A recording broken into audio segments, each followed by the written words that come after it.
Hey everybody, welcome back to the Vertical Table. I'm chilling with Peter from Tales from Elsewhere. We're about to cook on the Game Master's Compendium of Explosive Creation. But if you don't know Peter, because you are fairly new to the airwaves of YouTube, you are crushing it. You're taking over. But tell the fine folks at home where they can find you and what they will find when they come looking.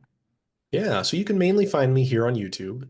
The channel is Tales from Elsewhere Games, and there I talk about game design philosophy and design principles. So it's not there to say teach you if you're a new GM how to get into it. It's more like teaching people how to analyze their favorite role-playing games or ones they've picked up and how to learn from them and why some of the designers made the decisions they made to make you a better homebrewer designer yourself. I also talk about the game I'm working on, the first of which is called Clockworld. This is a line of action horror role playing games, and the Clockworld setting is post apocalyptic Weird West, which is a string of words that makes me happy. And that's why the first setting book is that. There are dozens of us out there who love this very niche subgenre.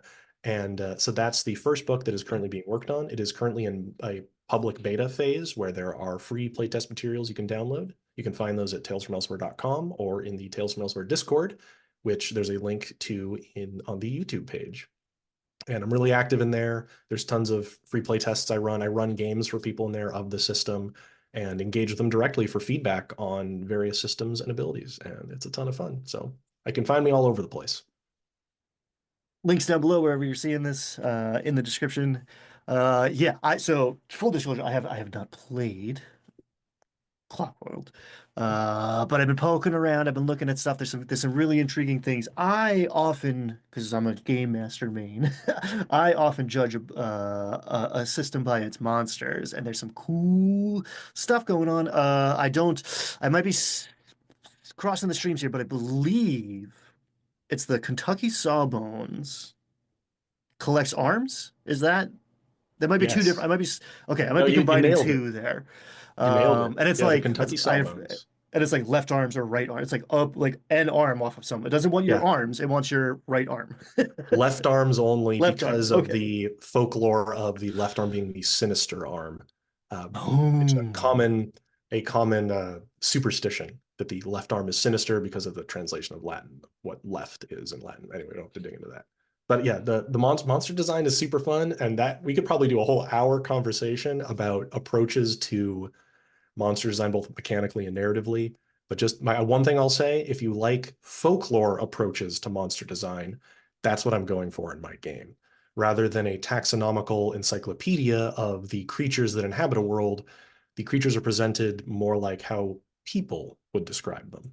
So it's not a hand demon, it's the Kentucky Sawbones, like a cryptid, like the Jersey Devil or Bigfoot. That's more how it's conceptualized. And yes, it does steal the left arms of its victims, and it is a writhing mass of severed left arms. And not only is that cool, there's like mechanical support in the combat system too. Like, what happens if something takes your left arm? Like that's Yeah, oh yeah, ain't you getting don't you that don't back. just lose hit points. Yeah. Yeah, Well, you you don't can just try, lose I 10 guess, but HP, you're down an arm.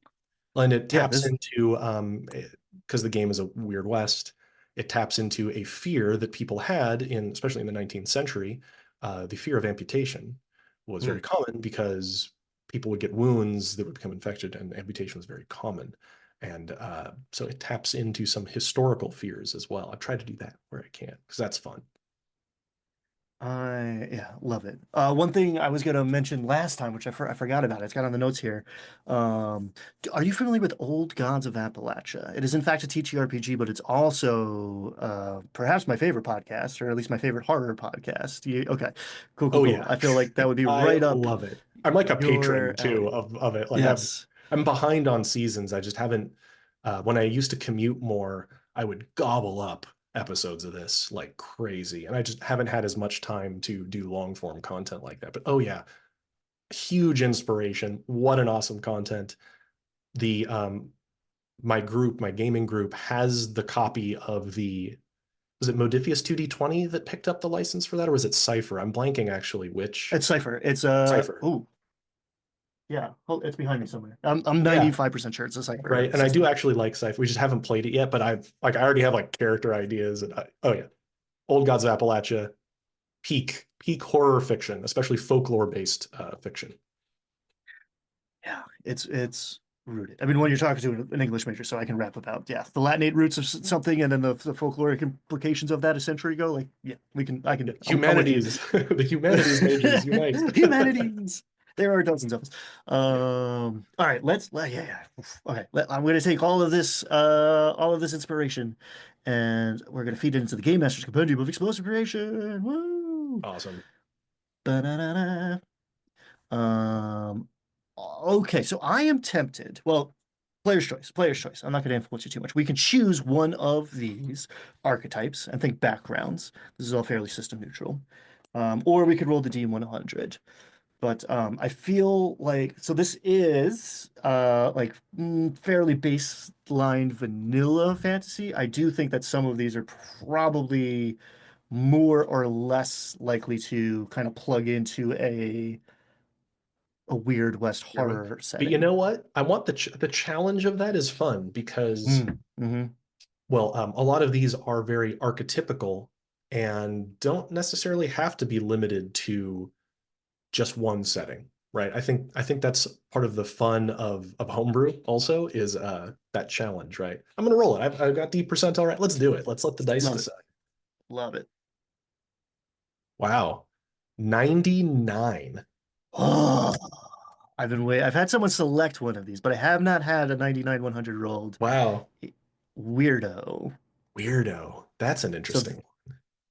this was little peek behind the curtain. It's called Weirdo, so it is 99 100 because it's alphabetical order. Um, Oh, in gotcha. earl in earlier iterations, this was like the working title was Gonzo, and this was Okay. going to be like a multiplier table of like, oh, you Oh, are unsatisfied with vanilla fantasy, let's get weird with it. But it grew into its own thing. So, yeah. Weirdo and is yeah, good. There's so many possibilities with Weirdo. I'm already, the mind is racing. What's nice about Weirdo is that's really easy to take in a lot of different directions. And to be honest, it's nice for horror too, of all of mm, these options. I like I it. love it. I do I've not done regret my, some. I like the genre bending of it. Like I've done a couple of like sci-fi iterations of this, which is clearly was Mhm. not like the intended thing, but it Yeah, almost frees you up by not by like requiring you to right. like sand off the edges here and there. It almost like it Yeah. gets you places that it wouldn't otherwise. Well, and this is a really good practice pro tip for designers out there. If you're designing something as well, both mechanically and narratively, you want to stress test at the edges of things. Mm. And even if you think a part of your game is fairly stable, it's good to be reminded of why you chose that by stress testing out in other directions. So, and that it's okay to explore alternatives because sometimes it reinforces the validity of a previous choice. Just letting you know there. So, yeah, stress testing your narrative, see what can fit in it. It's a good way to test it. All right, so I Hmm. need 4 through 20, right? Is D4 through 20? Precisely. We'd ask you for one of everything except for the percentile. 4, 6, 8, Okay. 10, I'll 12, roll them 20. one at a time here, maybe for the suspense. Whatever brings you pleasure. We're gonna do the D20 to start. D20 to start. I got 8. 8. So this is our drive, dream, our aspiration. What's our character's motivation? Fulfill the prophecy they found in a baked good. Woo. That was a roller coaster already. Fulfill the The prophecy they character is already found in a beginning to baked good. form. So, who would have a baked good in a Weird West setting? That's a question. Why would they have a baked good? The easy route would be they just bought one from a local baker. But I think this character is one of the best archetypes that exists almost very specifically for this time period. And it's somebody called Cookie, the person who in a wagon train or part of a cowboy outfit that is herding cattle, you have somebody with a chuck wagon that has to feed everybody. And it's an extremely important job for any cattle rustling, or not cattle rustling, but any community that moves herds and communities that travel through the wilderness. There's somebody who does this. It's like a really important job, but it's also the job you have to get up at 3 a.m. every day to feed everybody before, like, as dawn comes, the food's all ready. And part of that is baking things. You can bake, have baked goods and hardtack. So I think, they had a mundane life at first until something, maybe the monotony of every day making the same food. And then they saw they saw something writ in their biscuits that they're making biscuits and beans or something one day, right? Something great. And they saw, oh, what would they see? Fulfilled a prophecy they saw. Oh, prophecy in a baked good is great. I almost think they saw a landmark out there somewhere remote, right? Somewhere difficult to get to. And they knew that there was something there that needed to be fulfilled, something brought there. They don't know what.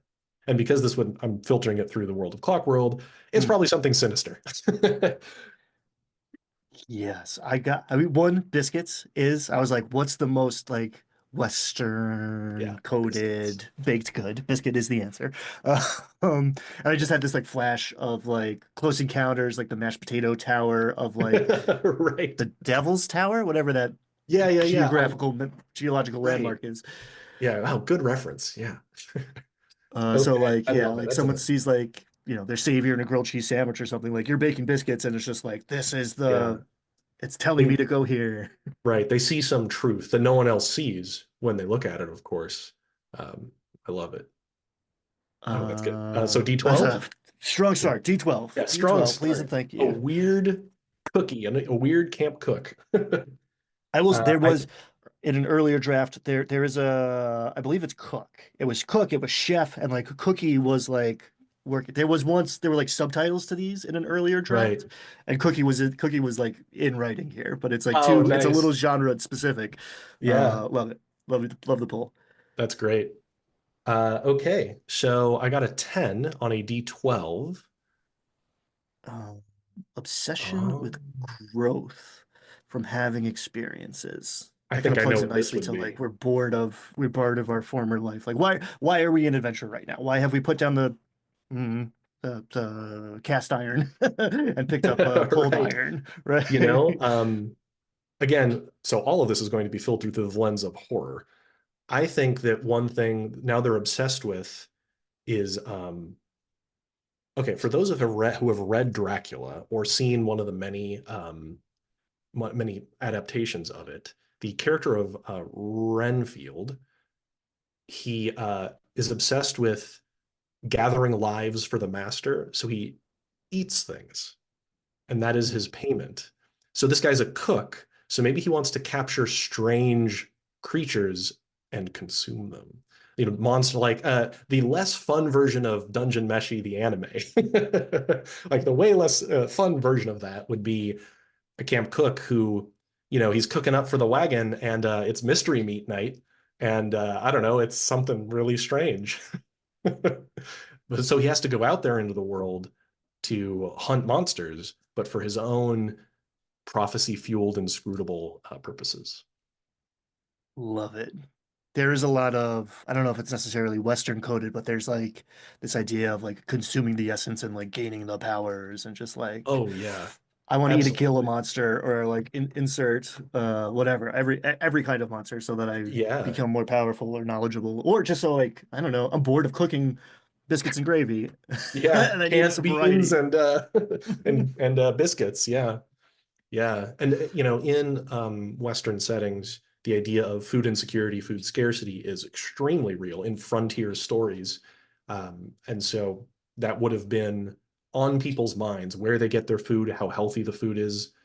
Not necessarily, well, healthy is the wrong term, but can they sustain themselves on it, right? That was all very important as starvation was ever a threat on in the frontier life. So we're up. That's awesome. Looks like D8 next.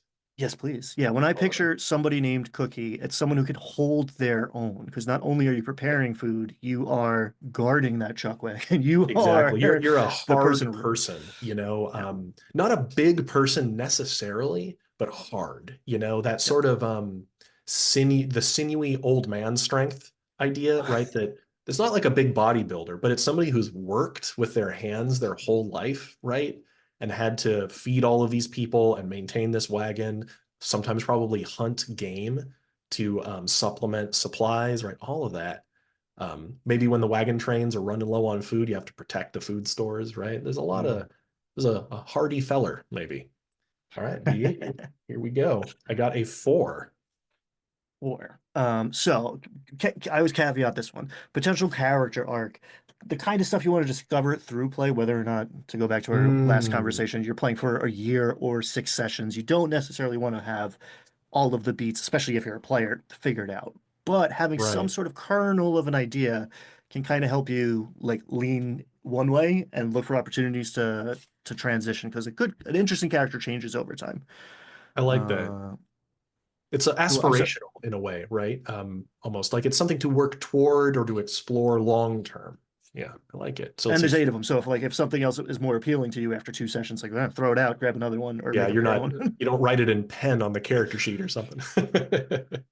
I'm sorry. What was the Oh, it was results? a four on the die. 4. Afraid to reveal true self to finding acceptance. I think this one, we're just nailing it on these die rolls. So I imagine that Cookie here, he understands that this prophecy that he's a part of isn't particularly wholesome, and maybe he fears it, but feels compelled to do it.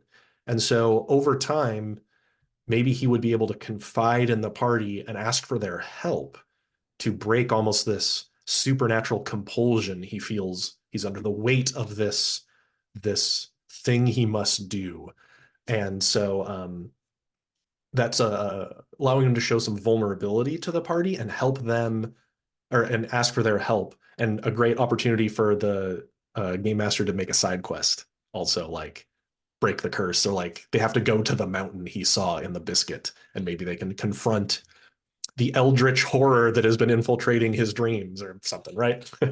That'd be, but it's very open ended. I like it. I like when characters can show vulnerability too, especially when you make them like a hard number, but long term, let the party in a little bit. Exactly. This like, very old-timey, masculine coded, either it's like the big dude with the cleaver or like the willowy old guy, but just like a real man's man, Yeah. hard as a rail, bringing himself finally to admit that the biscuits told him so. He's Yeah. just so embarrassed to admit that like, oh, this is Yeah, and why I'm doing this. it could be like it could be a heavy moment even for the party where he basically admits that thinking he's gone mad, right? Mhm. That's and asking for their help. Like that could, were I watching a what like an actual play like of that, I'd be like, what a reveal. Love it. Uh, but I'm not an Um, actor though. I'd hope some good like actual play actor would be able to do it. so That's D4 great. is on deck. We are going to transition into a little like a half step towards the world building side of things. Mm. So before we do that, is there anything you want to like solidify on the character side, like species, class, backgrounds? Oh, sure. Well, if I'm going to filter this through my game, there Please is do. only you are everybody in my game is a person. Everybody's just people. It's the way I kind of pitch it, people versus monsters. So there's not like everybody's just a human is another way to put it. Um, and so that part we'd set that aside. Profession, he'd be some sort of frontiersman or like a tradesperson or a proprietor of a business, maybe like a frontiersman, right? So he's got a horse and all that. Probably the culture he'd be from, that's more of something we'll get on the next set, right? Like what Fair enough. culture he'd be a part of. That's part of character Uh, building. we'll have like associations with like factions and Oh, NPCs, so that okay. probably will be Yeah, he'd format. Yeah. probably come from like the salt of the earth, right? He's like a working man, right? He grew Mm. up among farmers, ranchers, so forth. And his inciting incident, we actually already have one of the inciting incidents in the game. There's two. I'm not sure which one I would pick. There is received a vision, pretty spot on, and there's also brush with madness. And Mm. in the end, I'd probably pick received a vision because the character's arc long term is supposed to maybe be redemptive. And I don't know, maybe, but brush with madness also works. They both apply here. So that would be like the build. That would give him some gear. He'd have like a camp kit and some food and a horse, right? He'd have all the things you'd expect a traveling cook would have. And he'd have like a firearm on him to shoot varmints, shoot game, Hmm. but isn't like a gunslinger. All three of those options wouldn't give him like super good shooting skills, but he knows how to shoot it. Yeah, I think he'd be locked in there. Like I could make this character in my game like right now. I like it. I like it. The dice are with Uh, us. Ooh, that's kind of that's the secret. Right. Like I cult, imagine there's just probably no route that isn't. harness. Well, it's funny though. I mean, sometimes in retrospect, I mean, yes, a part of this is, a creative mind is going to form these connections, and it will always seem to be the case. Right. But there is power in like harnessing the chaos and like flirting with synchronicity. If you approach Right. the muse as well, they take care of you. Yeah, if you approach them with deference, right? What is it? Yes. If you start your epic poem with a prayer to the muses, like in the Odyssey or something. Yeah. And my favorite Grateful Dead song. Um, Yeah. D4, a All right, friendly D4. faction. Perhaps we belong to them. Perhaps we just have like a good relationship with them. So I got a 3. 3, the merry minstrels practice long forgotten folk songs in caverns for the great acoustics. That's really cool, especially with a game that is post-apocalyptic, that there could be a group of people who have tried to keep the oral tradition via song alive from the culture that came before. And so that's really neat. Um, because an apocalyptic story, much of the prior culture gets lost. And so people, especially things like paper, all that gets destroyed, but oral traditions, you could pass them down. And so a group that do so, especially in Westerns, there's tons of really good music. If you like, Mm. um, I mean, if you like, like ranchera and mariachi and all that kind of stuff, there'd be like really good music. Um, yeah, I like that. So I imagine that he's traveled with them and cooked for them, right? Because they have to travel to these caverns and it might be dangerous, and he could help guide them through the frontier. And so he has a good rapport with them, maybe. And when he sees them out there, right, traveling, they'd welcome him in. Maybe he knows some of their songs. So he knows something about the culture before, right? The before times. He'd know some of that from traveling with them. That'd be pretty cool. I love it because it's a very good game resource. I mean, one for the player and two for the game master to like insert lore here. But like all my Yeah. mind always just goes right to the bit of like the long forgotten, like it's like Americana, but it's like I don't know, like it's Yeah. never gonna give you up is like this like cultural touchstone from like the before times or Exactly. whatever. Exactly. They're And then, playing acoustic.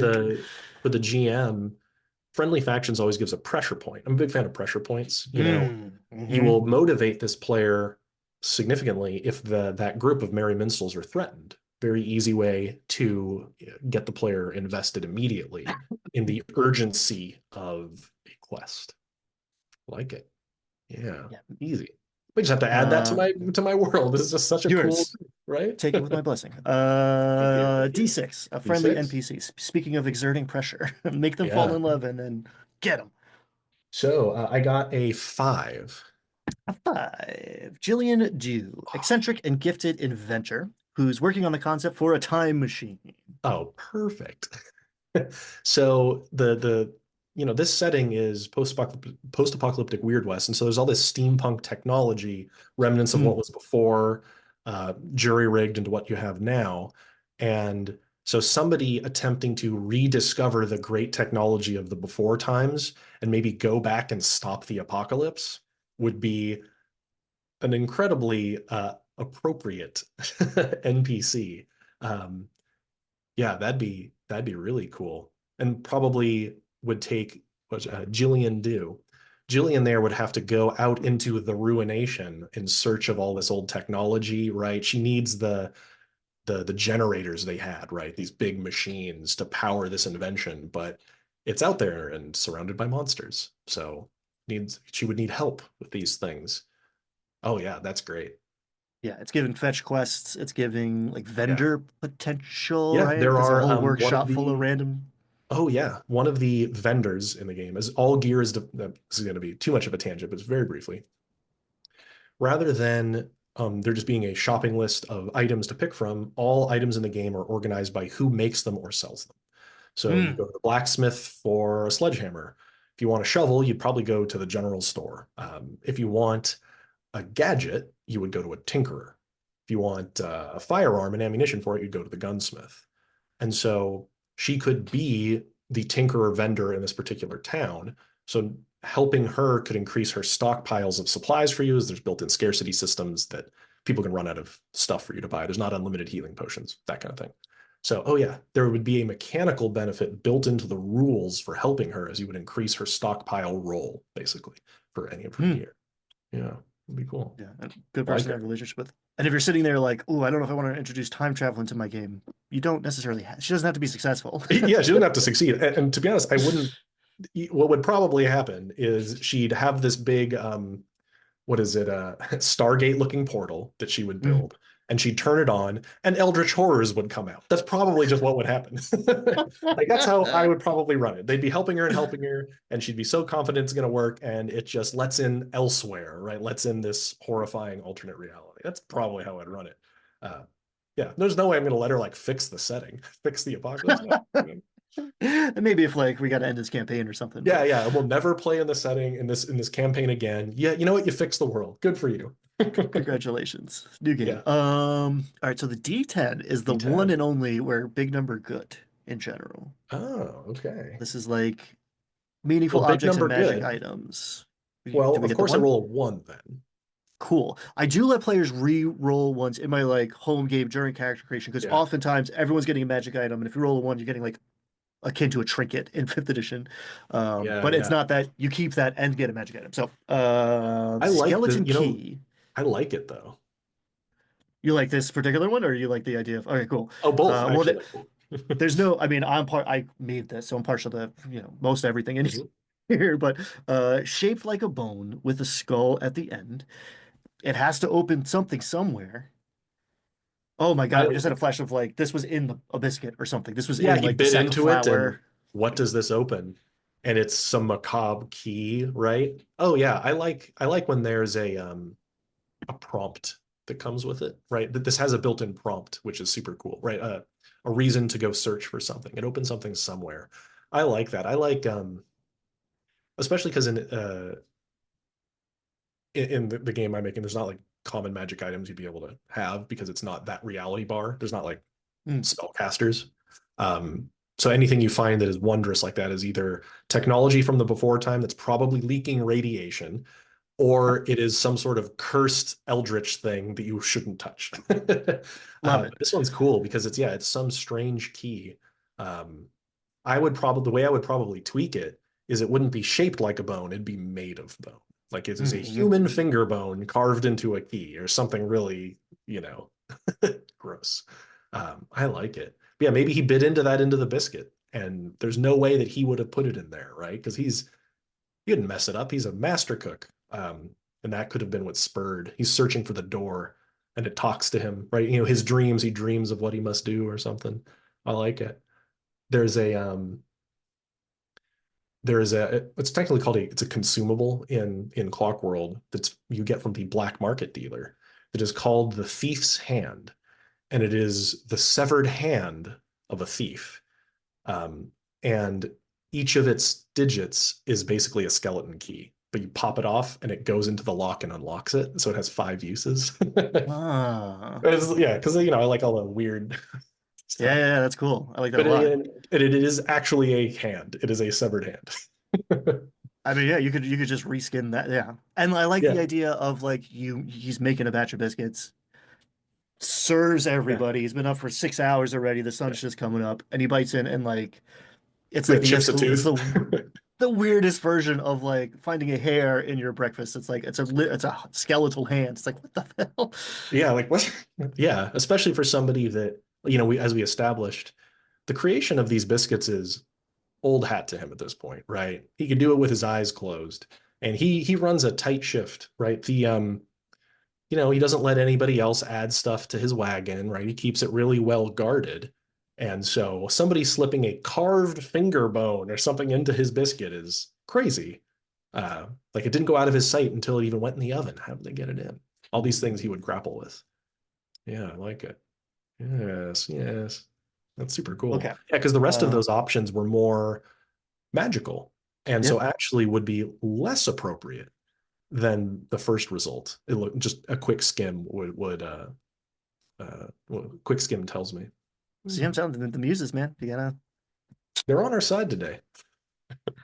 So we're gonna turn, I don't want to jinx it now. We're gonna turn the page and go into more of like the game master world buildy side of things. Is there anything we want to do to our cookie here before we switch that hat?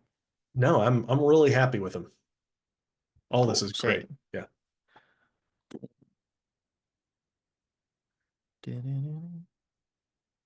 Oops. All right. So we're gonna roll D6s. You can roll 4 D6 as is tradition, or you can roll them one at a time. I'll do one at a time. I like the suspense of it as it builds. So I got a 2. Two. So this is an antagonistic organization, a faction that is not our biggest fan. Hmm. Psionic spies. Okay, so we maybe have to finagle this one a little bit, but employed by the government to read citizens' thoughts, few believe they exist. So there is some implicit detail there that we might have to I like finagle. it though. Talk to me. Yeah, so there is in the setting an evil cult that exists, and they're everywhere in what remains of society. It's, your neighbor, your local priest, your butcher. Mm, Some people are almost like sleeper agents, right? There's people, and they're meeting secretly in somebody's cellar, once a month or something. Like, so there are these what are they, cells of this cult called Exodus, and they worship elsewhere this eldritch realm of eldritch nightmare as a source of divinity. Like they serve its mad designs. And so what I'm imagining is one of the towns, right, one of the more stable towns, their governor, their mayor, is one of these cultists. And so their local constabulary or their local sheriffs, people whisper that they're cultists, and these cultists, because elsewhere has all this psychic aspect to it, can like read thoughts, and they know they would probably say something like they know your heart or something like that, right? Because mm. they wouldn't say like psionics, they'd be like, they'd say something a little bit more earthy. But maybe they too are looking for what this key goes to for their own purposes, right? His mission. And they seem to know more about what its purpose is than he does. And nobody believes him when he's like, no, no, the government, I'm telling you, they're cultists, they're all squid monsters underneath their skin. And you'll be like, okay. They would all dismiss him, right? In that way. Because it says, what does it say? Few believe they exist. Yeah. It would be dismissed. He'd be dismissed Mm. as a loon. I'm glad you like brought that back because it's been remarkably like not as bizarro gonzo as I thought creating this like cowboy coded Cthulhu-y character. Yeah. It's all Well, pretty been reasonable, but like they're out to get me. They're reading my mind. Wearing a yeah, tinfoil cowboy hat. how he would have, he's in his element out in the frontiers, I imagine, right? That's where he comes off as, I guess you could say, a little bit more, I'm being quotes here, normal, because most of the time he Mhm. doesn't like have to talk to people. But when you get back to town and you're resupplying, and he tries to chat with the general store vendor, the hardware store guy, and he's like, are any of them here? He starts whispering to him, and he's a frontiersman, right? He's out, so he's got like pelts on or something. It's just a real greasy guy. And yeah, he would come off as quite a weirdo, even in a world like that where people know that there are eldritch monsters out there. They're like, no, that's outside the walls, they'd say, right? You don't have to worry about that when you're in here. And then, as soon as he leaves the general store, he looks back and he sees the general store manager talking like to somebody else. He's like, they found me. Runs to the party. They found me. We gotta go. I feel like I Yeah, know this they can guy, keep it and he weird and in he that. probably like works at a restaurant. I Yeah, know. right. Yeah, something super normal, but his paranoia would creep in accordingly. Love it. Give me that Right. D6 again. We're gonna go drill down into a rival or an enemy. All right, I got a 1. One, Sir Liontooth, inept and delusional knight, insert knight, with dandelions growing from the seams of his armor. Interesting. That's very like So Feywild coded. Hit me. it is. So this could be taken in two ways in the setting. You could replace the word knight with the word sheriff, Hmm. and like an itinerant sheriff. You could do that. There's actually a faction in the game called the Gleaners. and they are a separate culture from what the players are generally a part of. But they're warlords who, rather than formed uh, with all the normal survivors of this apocalypse, they did their own thing. And they have a caste system. It's might makes right. They scavenge the ruination for supplies, and they fight with archaic homemade weapons because they weren't part of the society that survived. And the reason why the society survived is this chunk of the society is there were gun manufacturing facilities in it. That's one of the reasons that they were able to hang on during the apocalypse. They had all the guns.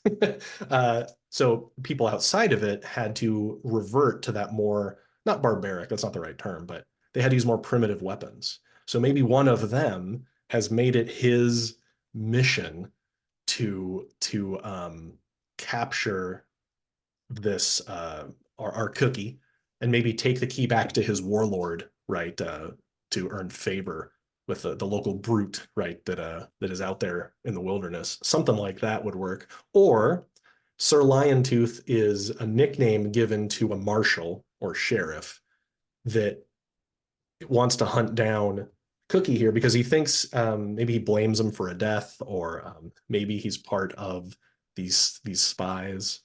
You can take it in a couple directions. Love it. Yeah, yeah, yeah. Knight is tough, sometimes tough to translate, but you can always do like who enforces the law. A sheriff.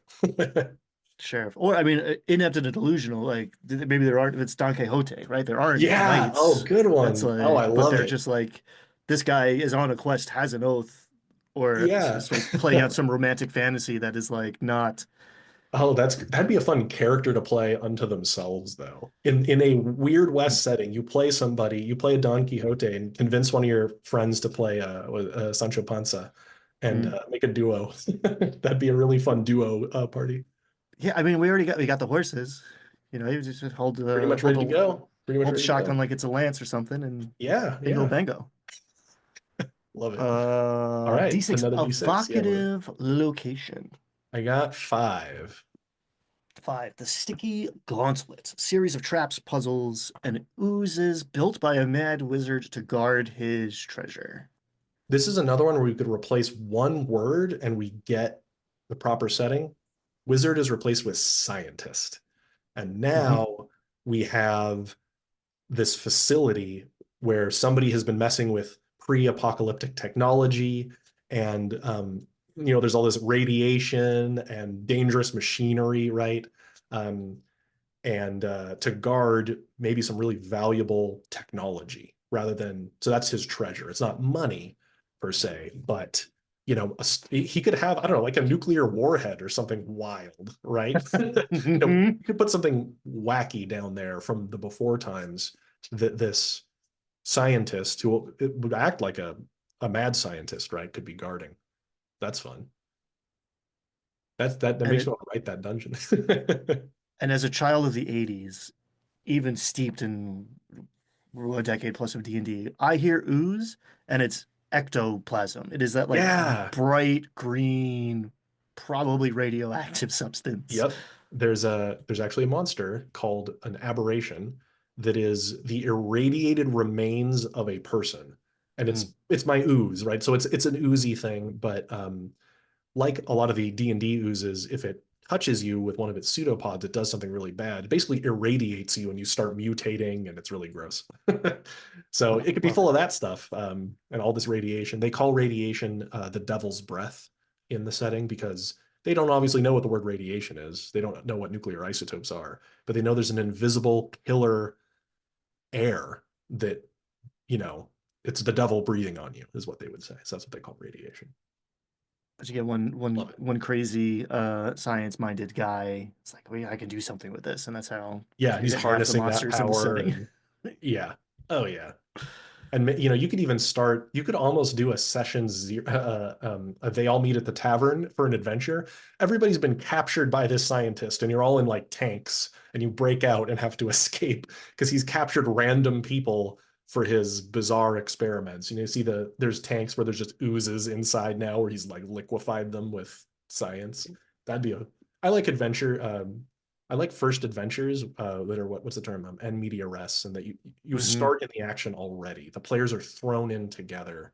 Um, and the reason why they're a group is they have the mutual need to get the heck out of there. Love Yeah, it. smart. Love it. All right, we've got Um, one more D6, it looks like.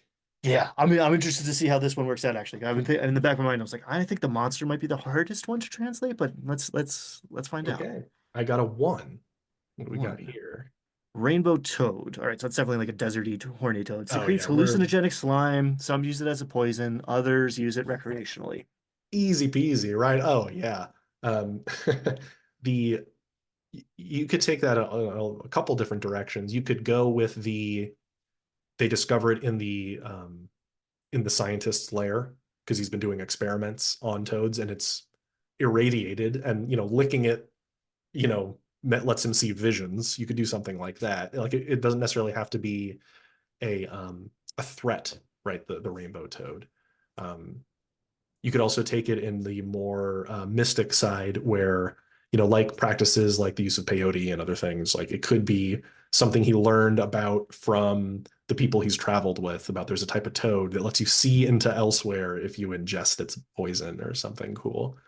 That just fits in with a crazy frontiersman having, what really cures that? He pulls out a toad. And we're out here like we're trying to have these experiences, which we turned into consumables because we're cookie coated. But Cookie coated. yeah, man, like this guy would lick that toad. He would Like lick that he's toad. he's Yeah. on I mean, board. he's a weirdo. So, yeah. That's Oh man. scanning the rest of these. That was like one of the best options once again for our guy that eats weird stuff and has weird practices and maybe spent too much time outside of civilization. Too much time in the hot desert sun frying up whatever they're Yep. making bacon out of. Eating probably not the most well-rounded diet. It's a lot of like iron. It's a lot of carbs and iron. Uh, drinking pond All right. water. I don't know. So D20, this the Oh, D20. swingiest of Okay. dice in our kit.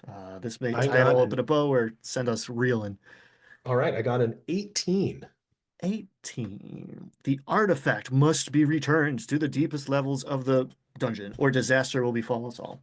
We're that's just already integrated. The key, we've got to find you know, where it goes, what door that opens, because the cult is after it as well. And if they want it, nothing good will come of it. If they want it, it must be bad. So we have to Mm. find it first, right? Before they do. Um, oh yeah. Yeah. If the cult wants it, they're gonna use it to, I don't know, poison the water in a city and turn everybody into mutants or something. Or they're gonna do something horrible. uh, oh yeah. There's an urgency to it. The artifact we had that we bit into in our biscuit. Oh, perfect. Yeah, I mean, that worked. I do, again, stress testing whatever you're working on, be it an adventure design, no plan survives contact with the players, or is particularly a game or like a product, something that you're going to release Yeah. to other people.